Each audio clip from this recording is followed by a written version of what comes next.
اللہ تبارک و تعالی نے ارشاد فرمایا وَإِذْ قُلْنَا لِلْمَلَائِكَةِ اسْجُدُوا لِآدَمَ فَسَجَدُوا إِلَّا علیہ الصلوۃ والسلام کو تمام نباتات کا نمونہ اور جسمانی اور روحانی عالم کا ایک شاہکار وجہ یہ بھی تھی کہ اس وقت زمین کے اوپر جنات کا بسیرا تھا، وہ زمین کے اوپر خون ریزیاں کر رہے تھے، حسد کر رہے تھے ایک دوسرے کو، اپنے دل کے اندر یہ خیال کیا کہ میں اتنی شان اور کمالات کا مالک۔ بسم اللہ الرحمن الرحیم، نحمدہ ونصلی ونسلم علی رسولہ الکریم، اما بعد فاعوذ باللہ من الشیطان الرجیم، بسم اللہ الرحمن الرحیم۔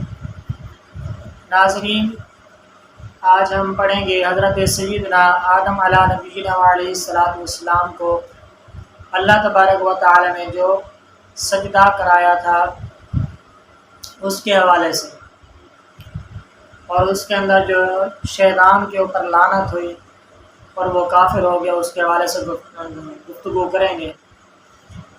اللہ تبارک و تعالی نے ارشاد فرمایا وَإِذْ قُلْنَا لِلْمَلَائِكَةِ اسْجُدُوا لِآدَمَ فَسَجَدُوا إِلَّا إِبْلِيسَ أَبَىٰ وَاسْتَكْبَرَ وَكَانَ مِنَ الْكَافِرِينَ۔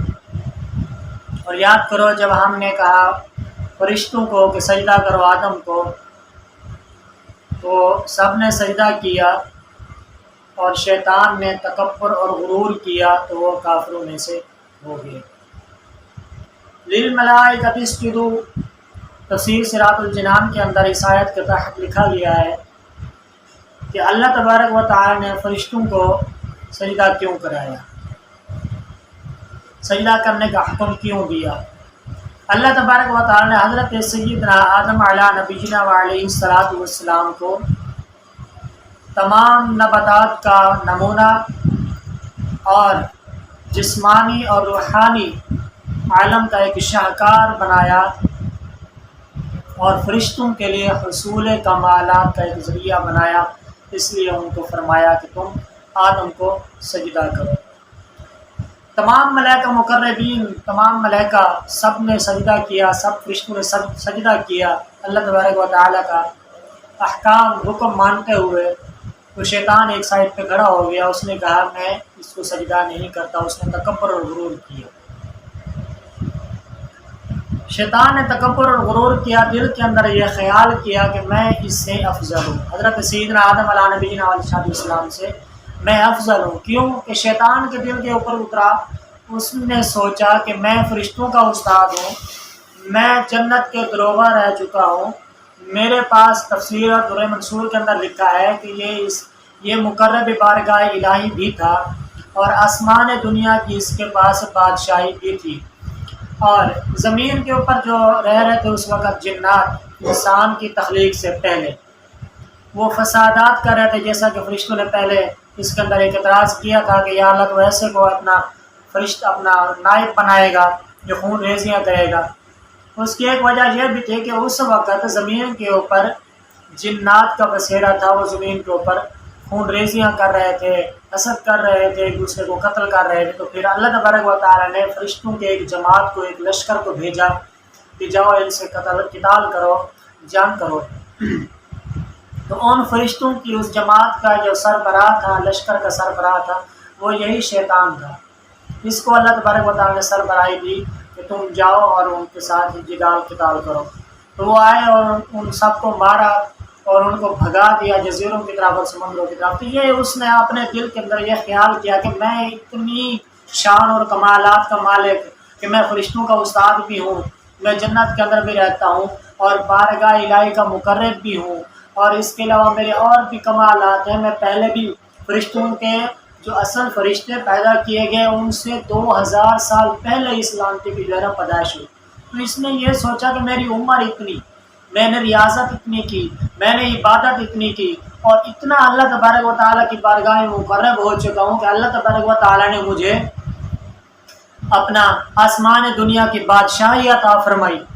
تو یہ اس کے دل کے اوپر گزرا کہ میں اتنا اعلیٰ، اور یہ آدم، یہ مٹی کا ڈھیر، اتنا کم تر، جو اب بنا ہے جس کی نہ کوئی حیثیت نعوذ باللہ من ذالک استغفر اللہ، تو اس کے دل کے اوپر یہ گزرا کہ میں لہٰذا زیادہ عبادات کرنے کی وجہ سے، زیادہ ریاضت کرنے کی وجہ سے، زیادہ بادشاہت کرنے کی وجہ سے، آسمان دنیا کی بادشاہت کرنے کی وجہ سے، فرشتوں کا استاذ ہونے کی وجہ سے کہ میں اعلیٰ ہوں، تو اس نے تکبر کر دیا۔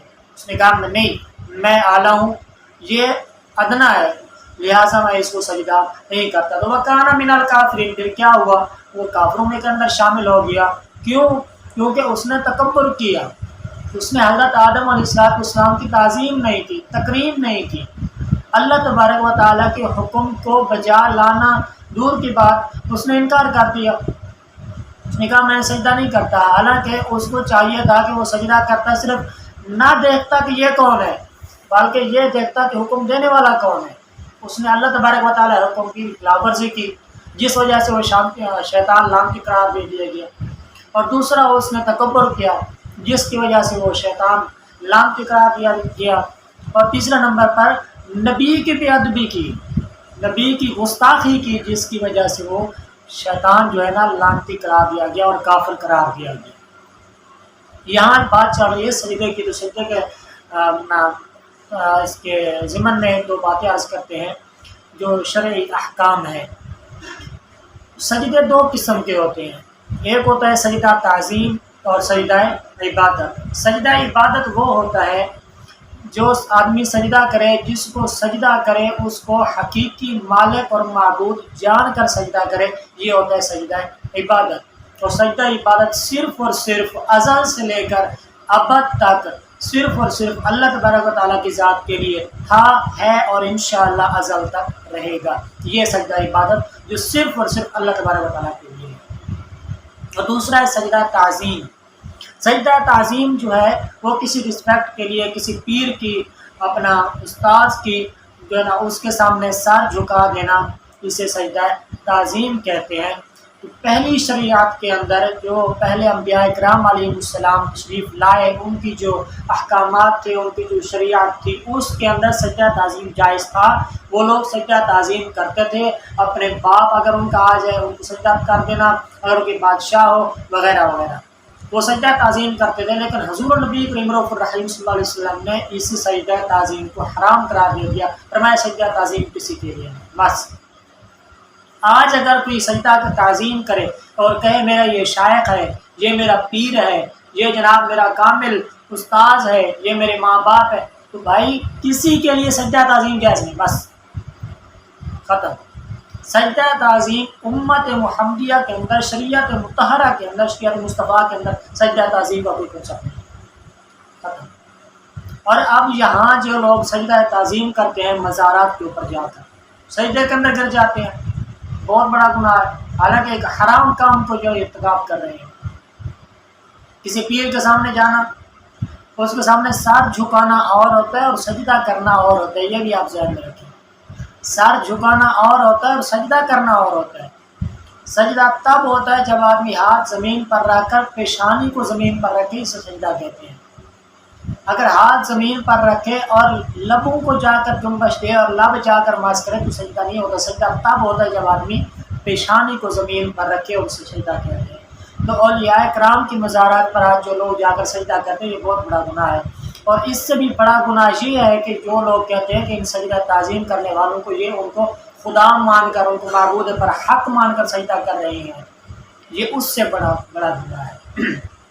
تو بہرحال سجدہ جو ہے صرف اللہ تبارک و تعالیٰ کی ذات کے لیے، بس اس کے علاوہ کوئی سجدہ نہیں ہے، نہ عبادت کا نہ تعظیم کا، شریعت مصطفیٰ کے اندر۔ تو تکبر کی مذمت کے لحاظ سے ایک حدیث پاک ہم عرض کرتے ہیں۔ حضرت سیدنا عبداللہ بن مسعود رضی اللہ تعالیٰ عنہ سے روایت ہے کہ حضور نبی کریم رؤوف الرحیم صلی اللہ علیہ وسلم نے ارشاد فرمایا کہ تکبر کیا ہوتا ہے؟ تکبر حق کی مخالفت کو تکبر کہتے ہیں، بس حق کی مخالفت کو تکبر کہتے ہیں۔ تو حضور نے فرمایا تکبر سے بچتے رہے کرو، جو پھر آدمی تکبر کرتا ہے وہ اسی عذاب کے اندر گرفتار ہوگا جس کے اندر شیطان گرفتار ہے۔ جو لوگ تکبر کرتے ہیں پھر ان کا عذاب بھی وہی ہوگا جو متکبرین کا ہوتا ہے۔ تو اللہ تبارک و تعالی ہمیں ہمیشہ نبی پاک صلی اللہ علیہ وسلم کے بتائے ہوئے احکامات پر عمل کرنے کی توفیق عطا فرمائے، اور سجدہ تعظیم سے بچتے ہوئے سجدہ عبادت کی ہمیشہ خشوع اور خضوع کے ساتھ کرنے کی توفیق عطا فرمائے۔ اگر آپ کو یہ ویڈیو پسند آتی ہے تو اس کو لائک کریں، کمنٹس کریں، اور ہمارے چینل اس کو سبسکرائب کر دیں تاکہ ہماری ہر آنے والی ویڈیو آپ کو بار بار ملتی رہے۔ آمین آمین بجاہ نبی الامین صلی اللہ علیہ وسلم۔